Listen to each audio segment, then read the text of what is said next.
नमस्कार, बहुत स्वागत है आपका। मैं हूं आपके साथ सुमित शर्मा। बुलेटिन में हम सबसे पहले बात करेंगे सुप्रीम कोर्ट के बड़े फैसले की। भोपाल गैस पीड़ितों का मुआवजा बढ़ाने की केंद्र सरकार की क्यूरेटिव पिटीशन को सुप्रीम कोर्ट ने खारिज कर दिया है। इस याचिका में गैस पीड़ितों को यूनियन कार्बाइड से करीब 7,400 करोड़ का अतिरिक्त मुआवजा दिलाने की मांग की गई थी, लेकिन सुप्रीम कोर्ट ने केंद्र सरकार की इस याचिका को क्यूरेटिव पिटीशन को खारिज कर दिया है। कोर्ट ने कहा कि केंद्र को इस मामले में पहले आना चाहिए था, न कि 3 दशक के बाद। इस मामले में 12 जनवरी को संविधान पीठ ने फैसला सुरक्षित रखा था। आज सुनवाई हुई, 5 जजों की बेंच ने सुनवाई की और बड़ा फैसला सुनाया है।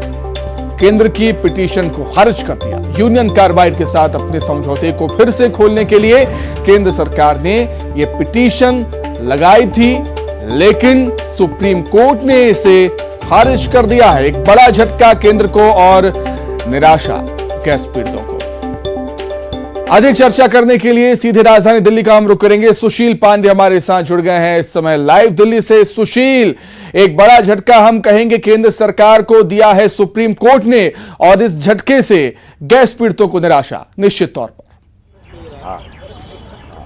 जी देखिए, साफ तौर से ये कहीं ना कहीं एक बड़ा झटके के तौर पर गैस पीड़ित जो हैं उनको फिलहाल सुप्रीम कोर्ट से आज मिला है, क्योंकि साफ तौर से जिस तरह से फिलहाल कदम उठाने की आवश्यकता थी सरकार के द्वारा, तत्कालीन सरकार के द्वारा, वो शायद तय समय पर नहीं उठाया गया, जिसका खामियाजा फिलहाल तमाम जो पीड़ित हैं वो फिलहाल भुगत रहे हैं। सबसे महत्वपूर्ण बात है कि सरकार की तरफ से सुप्रीम कोर्ट में ये जानकारी दी गई, और जब इस पूरे मामले पर सुनवाई चल रही थी तो ये कहा गया था कि जो मुआवजा है वो मुआवजा फिलहाल पीड़ितों को पर्याप्त तौर पर नहीं दिया गया, लिहाजा दोबारा इस 7400 करोड़ रुपए का जो मुआवजा है उस पर विचार करने की आवश्यकता है। लेकिन सुप्रीम कोर्ट के समक्ष जो तथ्य थे उन तथ्यों में ऐसा कुछ दम नहीं दिखा, क्योंकि सरकार की तरफ से जो अपील की गई वो देरी से की गई, और साथ और जो कंपनी के साथ जो दलीलों को रखा गया, जिसमें ऐसा कोई ठोस एविडेंस सरकार की तरफ से कोर्ट में रखा जाए जिसमें यह माना जाए कि वाकई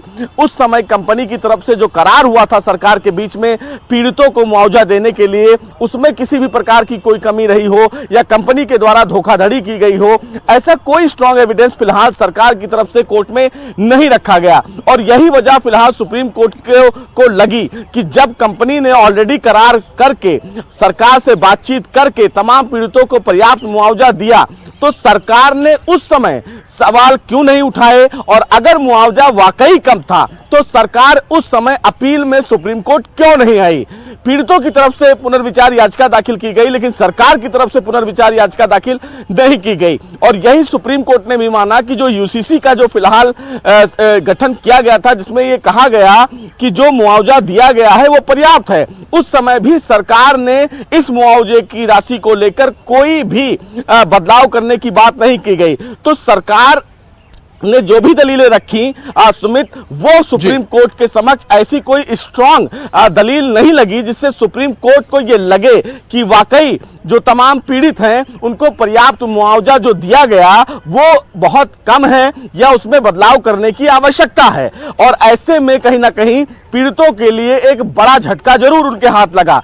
सवाल इस मामले में यह है कि सरकार ने उस समय कोई ठोस कदम क्यों नहीं उठाए, और साथ ही साथ जो फिलहाल मुआवजा तमाम पीड़ितों को दिया गया, क्या वो मुआवजा वाकई उनके लिए पर्याप्त था। क्योंकि सुप्रीम कोर्ट के समक्ष जब दलीलें रखी गई तो ये कहा गया कि केंद्र सरकार के द्वारा और राज्य सरकार के द्वारा जो फंड मुहैया कराए गए उनमें भी गड़बड़ियां देखने को मिली हैं, यानी कि जो पीड़ित परिवार हैं उनको पर्याप्त मुआवजा नहीं मिला, और जो फाइलें थी वो सरकारी दफ्तरों में चक्कर काटती रहीं, और कहीं ना कहीं इसका खामियाजा तमाम जो लाखों पीड़ित हैं वो अभी तक भुगत रहे हैं। क्योंकि भोपाल गैस कांड एक ऐसा बड़ा कांड है जिसका दंश अभी तक वहां का रहने वाले जो लोग हैं या जो परिवार हैं या उनसे जुड़े जो परिजन हैं वो झेल रहे हैं। अब ऐसे में एक बड़ा सवाल है कि सरकार इस पूरे मामले को कैसे देखती है, और क्या पीड़ितों को मुआवजे के लिए सरकार की तरफ से कोई बड़ा कदम उठाया जाता है या नहीं। हालांकि सुप्रीम कोर्ट ने एक बड़ी बात कही कि आरबीआई के पास 50 करोड़ का जो फंड अभी पड़ा हुआ है उस 50 करोड़ के फंड को उनके बीच में वितरित किया जाए। लेकिन सुमित, क्या ये 50 करोड़ का जो फंड है उन पीड़ित परिवारों के लिए पर्याप्त है? लाखों लोगों में 50 करोड़ रुपए का मुआवजा देना और उसको वितरित करना, उनके हिस्से में कितना मुआवजा आएगा, ये एक बड़ा सवाल है। तो ऐसे में अब सरकार की जिम्मेदारी जरूर बढ़ेगी और सरकार के ऊपर ये प्रेशर जरूर बढ़ेगा कि उन पीड़ितों को पर्याप्त मुआवजा किस आधार पर दिया जाए और क्या सेंट्रल गवर्नमेंट इस मामले में अतिरिक्त मुआवजे के लिए अपनी तरफ से कोई इनिशिएटिव लेती है या फिर नहीं। बिल्कुल बिल्कुल सुशील, बहुत महत्वपूर्ण बात आपने कही है कि क्या जो मुआवजा है वो पर्याप्त मुआवजा मिला है। जब हमने भोपाल में गैस पीड़ितों से बात की, उनके परिवार से बात की, तो उनका यही कहना था सुशील कि 25,000 रुपए उनको मिले हैं और 30 साल से ज्यादा का वक्त हो गया है, अभी तक और कोई मुआवजा उनको नहीं मिल पाया है। अब महत्वपूर्ण बात यह है कि क्या सरकार के पास कोई और विकल्प बचता है अब सुशील? जी देखिए, फिलहाल अगर अदालत की बात करें तो फिलहाल इस पूरे मामले में अदालत के समक्ष अब फिलहाल सरकार का कोई भी विकल्प नहीं बचता है, क्योंकि क्यूरेटिव जो पिटीशन होती है वो आखिरी विकल्प होती है किसी भी याचिका में फैसले को लेकर सुप्रीम कोर्ट से दोबारा विचार करने के मामले में अपनी बात रखने की। लेकिन अब वो भी दरवाजा फिलहाल सुप्रीम कोर्ट के समक्ष बंद हो गया है। अब ऐसे में अगर सुप्रीम कोर्ट से दोबारा इस पूरे मामले में सरकार मांग करती है तो सरकार को इस पूरे मामले में एक अलग से याचिका दाखिल करनी होगी और सरकार को सुप्रीम कोर्ट में यह बताना होगा कि उस समय सरकार के बीच में जो करार हुआ वो किन कारणों की वजह से हुआ और जो मुआवजे की राशि उनको प्रदान की गई वो राशि वाकई कम है। हालांकि सुप्रीम कोर्ट के समक्ष अभी जो दलील दी गई, ऐसे में सुप्रीम कोर्ट ने दो बातें स्पष्ट कर दी कि करार को दोबारा खोलने के लिए कंपनी पर धोखाधड़ी का आरोप होना चाहिए, लेकिन कंपनी पर कोई धोखाधड़ी का आरोप नहीं है। सरकार कोर्ट में यह भी नहीं साबित कर पाई कि कंपनी ने मुआवजा कम दिया है या फिर सरकार से जो उस समय फिलहाल करार हुआ था उसमें किसी भी प्रकार से लैप्सेस थे। तो सुप्रीम कोर्ट के समक्ष ऐसा कोई भी स्ट्रांग एविडेंस सरकार की तरफ से नहीं रखा गया। अब इसमें अगर नया कुछ जोड़ना है अध्याय तो सरकार को एक फ्रेश पिटीशन सुप्रीम कोर्ट में दाखिल करनी होगी और अभी के एनवायरनमेंट के आधार पर बताना होगा। आपको यहां पर रोकना चाहूंगा सुशील, मैं दोबारा आपके पास लौटूंगा सुशील। और इस समय हमारे साथ समाज सेवी रचना ढींगरे जी जुड़ गई हैं, जो कि भोपाल गैस पीड़ितों के लिए, उनके हितों के लिए काम करती हैं। रचना जी, बहुत स्वागत करता हूं आपका न्यूज 18 मध्य प्रदेश छत्तीसगढ़ में। रचना जी, मेरी आवाज आप तक पहुंच रही है क्या? जी आ रही है। बिल्कुल, क्या कुछ कहना चाहेंगे रचना जी सुप्रीम कोर्ट के इस फैसले पर? जी देखिए, सुप्रीम कोर्ट ने जैसे 1989 में एक बार फिर से भोपाल गैस पीड़ितों के कानूनी अधिकारों पर हमला किया है। भारत सरकार ने गैस कांड की वजह से हुई मौतों और बीमारियों के सरकारी आंकड़ों के साथ साथ गैस पीड़ित संगठनों के जो आंकड़े पेश किए थे उसमें पीड़ितों के वकीलों को मात्र 45 मिनट दिए हैं पूरे 3 दिन की पेशी में सुनने के लिए। पर उस कंपनी को जो आज भी हमारे देश के कानून के हिसाब से भगोड़ा घोषित है, यूनियन कार्बाइड कंपनी, उस कंपनी को हमारे 5 जजों ने सुना है। हमारे 5 जजों को इस बात की जरूरत थी कि यूनियन कार्बाइड को फाइनलिटी मिल जाए, कि यूनियन कार्बाइड इस मामले का किस तरह से अंत हो जाए, पर पीड़ितों को फाइनलिटी मिले, पीड़ितों को इंसाफ मिले, फिर उसकी फिक्र कहीं से भी सुप्रीम कोर्ट को नहीं थी। आज जो सुप्रीम कोर्ट ने किया है, जिस तरह से 89 में बिना एक गैस पीड़ित से पूछे हुए उनका समझौता कर दिया था, आज वही बात दोहराई गई है और आज ये दिखा दिया है सुप्रीम कोर्ट में कि वो पीड़ितों के साथ नहीं, कंपनियों के साथ है।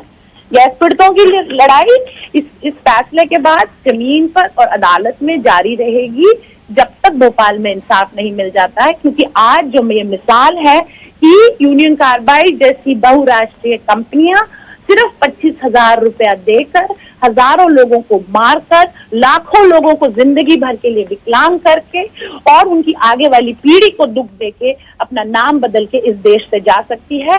और कभी यहाँ पर उनके खिलाफ जो क्रिमिनल मामले चल रहे हैं उसमें कभी पेश नहीं होगी और हमारी न्यायपालिका को सिर्फ उन कंपनियों की चिंता होगी, ना कि पीड़ितों की। ठीक है रचना जी, बहुत शुक्रिया आपका जुड़ने के लिए और हमसे बातचीत करने के लिए आपका बहुत धन्यवाद। तो एक बड़ा फैसला, हम कहेंगे एक बड़ा झटका केंद्र को दिया है सुप्रीम कोर्ट ने, क्योंकि केंद्र सरकार की याचिका को, क्यूरेटिव पिटीशन को सुप्रीम कोर्ट ने खारिज कर दिया है और कहा है कि आपको पहले आना चाहिए था, ना कि 3 दशक बाद। मतलब बहुत देर कर दी, ये कह रहा है सुप्रीम कोर्ट केंद्र से। और वकील का क्या कुछ कहना है, सरकारी वकील का क्या कुछ कहना है इस फैसले पर, पहले वो सुन लेते हैं। इस चीज से हताश हैं गैस पीड़ित कि उन ज्यादातर गैस पीड़ितों को 25,000 मिला और फिर 25,000 इंटरेस्ट में 50,000 मिला। बोला जा रहा है कि मोटर व्हीकल एक्सीडेंट्स एक्ट के से 6 गुना ज्यादा उनको मिला है, लेकिन 50,000,